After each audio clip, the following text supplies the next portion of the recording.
If you see Mr. Armstrong in an idolatrous way, get over it. But for those who just feel hurt, oh no, you've taken away Mr. Armstrong, can I just tell you, I gave him back to you 2 feet taller. Those who will not accept this truth want to do 3 things. And you got a dilemma. You're in an impossible position. You want to hold Mr. Armstrong as the Elijah. Number 1, you want to diminish him. Just say it plain. You want to diminish him. You do not want to hold him up. That's a lie. Now, I'm not saying anybody's going to hold this view, but some out there are going to hold it. You can be sure of that. But just end all the pretense that you want to honor Mr. Armstrong. You want to diminish him. You want him big, but not maybe too big, because then you might have to look at him in a way that you don't want to look at him. So I'm just going to be blunt here. Those who will not accept this understanding join the splinters in reducing Mr. Armstrong. Number 2, you do not love the truth. And those who do not love the truth will be sent strong delusion to believe lies. And there are going to be big lies coming to planet Earth. And when God sends delusion to people, they can't recover. So be careful. Here's the 3rd problem. You must also now reject all the truths you have been taught here by me in order to cleave to Mr. Armstrong as Elijah. Go through them systematically, come to grips with them. You cannot have both. And you must decide who is Moses if it wasn't Mr. Armstrong. You must go systematically through and say, I reject the remnant prophecy. I reject Taken. I reject the king of the south. I reject common. I reject the fire. I reject all the different things that I've explained. And you've got to go out and decide who is Moses. You have demoted Mr. Armstrong, so you must go find Moses or reject all the verses that describe him. Say, I don't have to find Moses. There is no Moses. You made that up.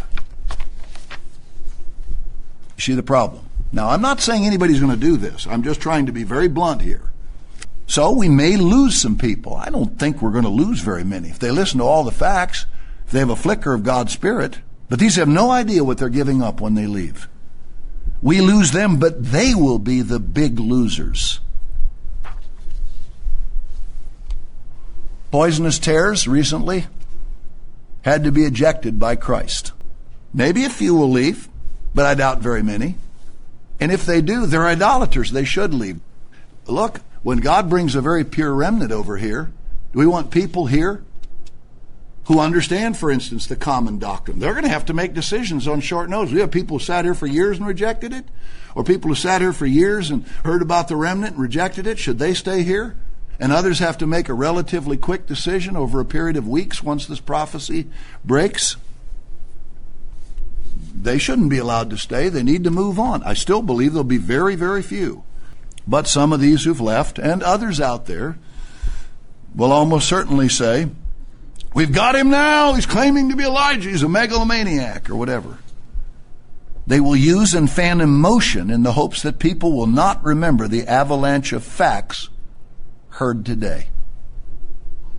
And the splinters will not grasp or hear this in any great measure because of thousands of poisonous tares all through them until God just separates them. Nitpickers need reasons to refuse understanding. I almost hope I gave them something, real or just perceived, to leave. If they're a nitpicker, they're going to leave. I've been watching this for decades. I've pastored thousands and thousands of people. There is a lot here. May the natural-born nitpickers find those things, criticize me, and leave so we don't have to put up with them anymore. The last and maybe most crucial point may be announcing Elijah is a catalyst to events about to happen, or even the catalyst to the remnant prophecy. We'll see. They have to know. That's who they're waiting for. And if they'll listen and hear the case, then where does that put us? But Joshua is called a brand plucked from the fire. But he's not just plucked from the fire, he's a brand. He's a poker plucked from the fire. My job is to poke around. Maybe I can cause a fire. We'll see. How interesting. The fuse may have been lit with men who were sent away. They'd all gone beyond the pale, more than you can know. How long we bore with them. I wish I could gotten rid of them sooner. They turned out to be worse than we thought. But it's been its own interesting experience to see how God is just going to turn certain men, just wham, in the splinters. And they're going to scatter, and they're not going to come with us. Wish I had more time to tell you that. To outsiders, those outside the restored church of God, a few final thoughts here. If you reject these 130 points, then where are your candidates for Elijah? Who is on your list? The answer, likely no one. Those who might have a list are looking for ones like themselves. Put your money where your mouth is and go find Elijah. I'm not talking to us, I'm talking to those outside.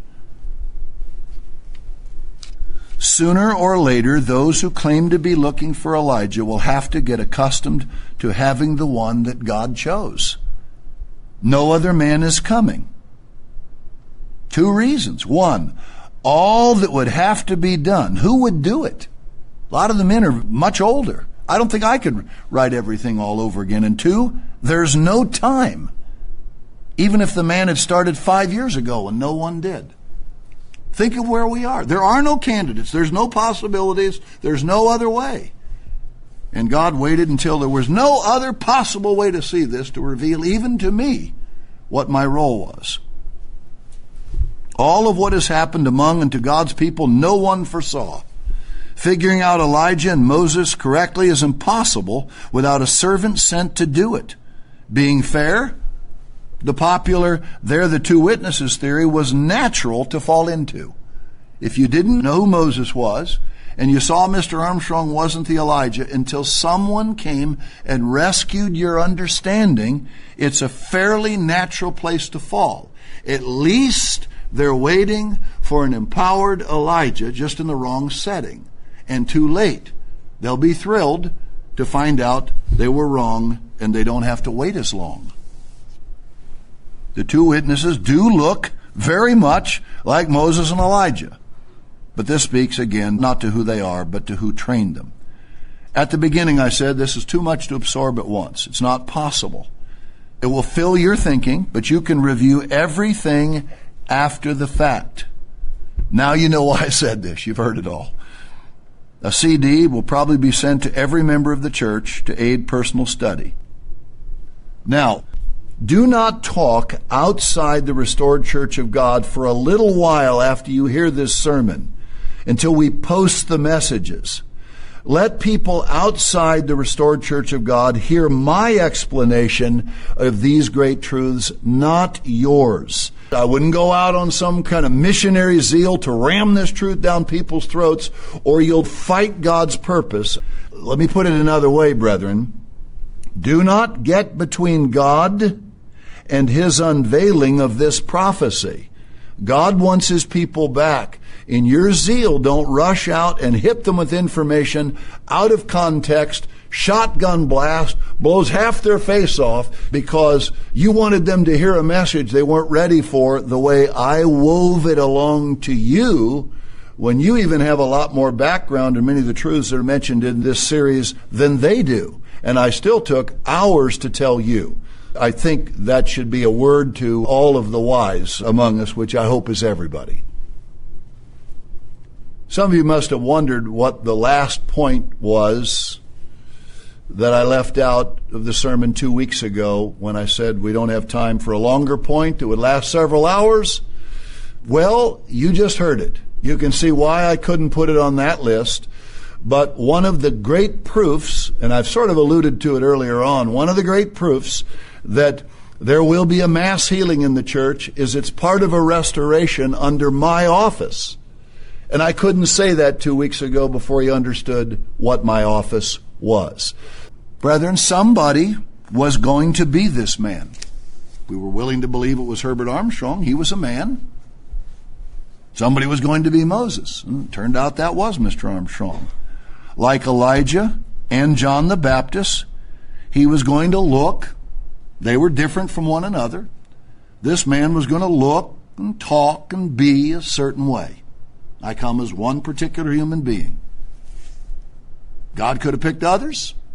Maybe I was one candidate out of many. I don't know. I don't know how the mind of God would be on those things, but this is the way I am. So it was going to be somebody, and you'd have to get used to and settle on and accept the strengths and weaknesses of whoever it was. Now, final sentence. Think long and hard before you leave this church, God's church, ever for any reason. We are nearing the end of all things. Just read the news of last week. An enormous prophecy has been fulfilled. How many more enormous prophecies are soon to follow?